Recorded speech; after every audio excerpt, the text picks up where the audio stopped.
दोस्तों मंडे को बहुत सारे लोग आपको ये नहीं बताएँगे कि फ्राइडे नाइट को क्या हुआ था।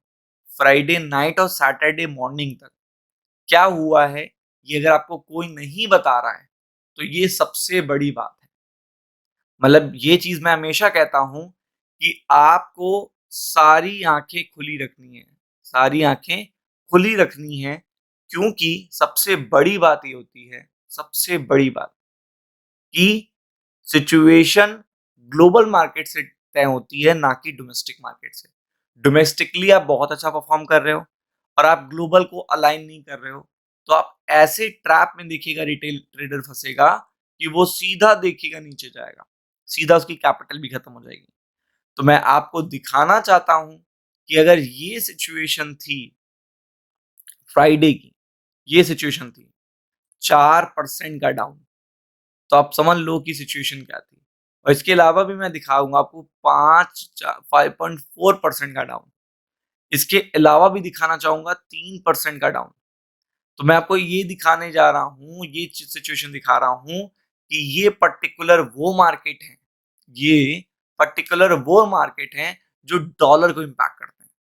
ये जापान के मार्केट की मैं बात कर रहा हूँ।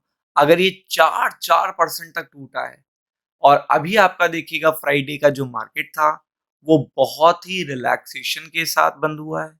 बहुत ही देखिएगा अच्छे लेवल पे बंद हुआ है, पॉजिटिव नोट पे बंद हुआ है और अगर आप देखोगे तो पिछले 2 दिन में जो सिचुएशन हुई है वो और टफ हुई है। मतलब सिचुएशन जो हुई है, वो और टफ हुई है ना कि वो नॉर्मलाइज़ हुई है।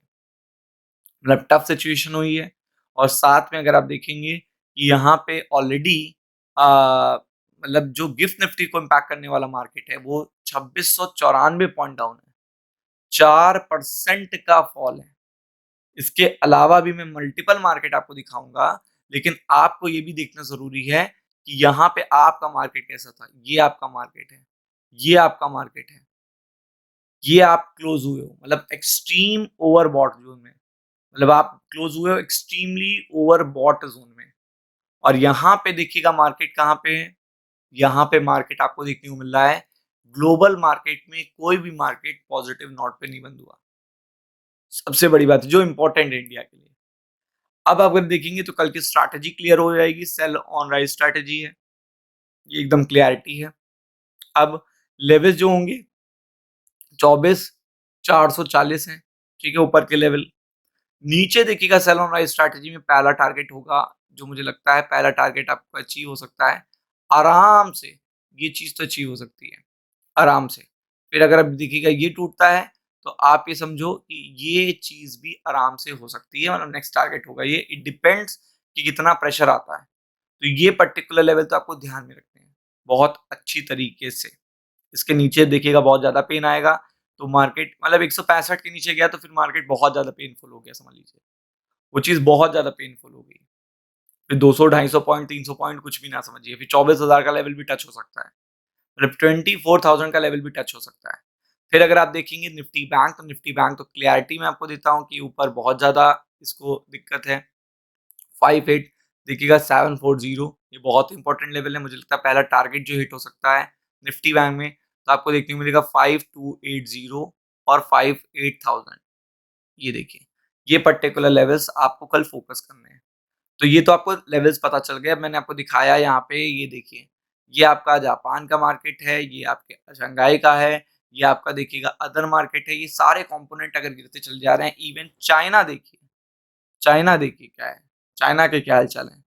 चाइना का मार्केट अगर 3.5-3% टूट रहा है तो आप समझ लो कि क्या सिचुएशन है। फिर अगर आप नहीं सेटिस्फाइड हो रहे हो तो आप और मार्केट देखो। ये देखिए, आप सारे मार्केट देखो, चेक करो। ये देखिए, आप चेक करो, कोरिया का तो मार्केट ही पता नहीं क्या सिचुएशन में है, 6% डाउन। अब आप समझो इस बात को कि कितनी ज़्यादा टफ सिचुएशन है। फिर अगर आप देखोगे तो आप यहाँ पे देख सकते हो कि ऐसा क्यों हुआ है, क्योंकि जो वॉर है वो रुकने का नाम नहीं ले रहा है। ये देखिए, ये वॉर जो रुकने का नाम नहीं ले रहा है, जिससे देखिए क्रूड भाग रहा है। क्रूड अगर 90 क्रॉस करता है मंडे को, $90 के ऊपर गया, यानी कि मार्केट के लिए बहुत बड़ी बैड न्यूज़ है ये। इससे ज़्यादा बड़ी बैड न्यूज़ नहीं हो सकती। तो इसलिए कल की स्ट्रैटेजी को एकदम दिमाग में रखिएगा। वीडियो अगर अच्छा लगता है तो लाइक शेयर सब्सक्राइब करिएगा। Thank you so much.